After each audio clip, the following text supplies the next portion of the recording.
ஒரு ஸ்டேஜ்ல எனக்கெல்லாம் என்ன தெரியுங்களா, தியானம் என் கையை விட்டே போயிடுச்சு. ஏன்னா தியானங்கிறது நீ செய்யறது இல்லை, இயற்கையிலேருந்து ஒரு காற்று உனக்குள்ள வந்து இறங்கும். இறங்கும் போது உன்னையே மறந்து நீ உட்கார்ந்து இருப்ப, தியானம் பண்ணுவ, அது வேற ஒரு வடிவத்துக்குள்ள மாறும் அப்படின்னு.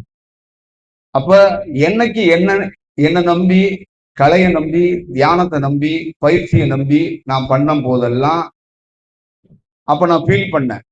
ஏதோ என்னுடைய தெரிஞ்சவங்க எங்கேயோ இருந்தவங்க எல்லாம் அந்த மாதிரி ஒரு அனுபவத்தில் இருக்கிறேங்கிறாங்க, இந்த மாதிரி ஒரு தியானத்தில் இருக்கிறேங்கிறாங்க, நமக்கு கிடைக்கலையே அப்படின்னு.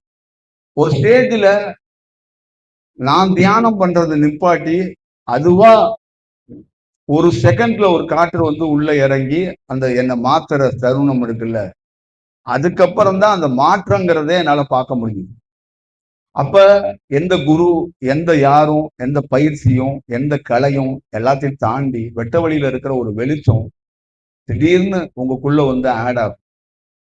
அது உங்களுக்குள்ள வேற ஒரு மாற்றத்தை ஏற்படுத்தும். அப்பதான் அது உங்களுக்குள்ள ஒரு ஒரு உண்மையான ஒரு தியானத்தை, அதுதான் உண்மையான தியானமே. யாரால பெற்ற அப்படின்னு ஒண்ணு இருக்குல்ல, யாரால பெற்ற, யார் இந்த வாய்ப்பு உனக்கு வழங்கினா அப்படின்னா ஒரு வெளிச்சம்.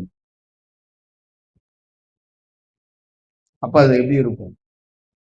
வெளிச்சம் கொடுத்ததை அழிக்க முடியாதுங்க. அது வரலாறு.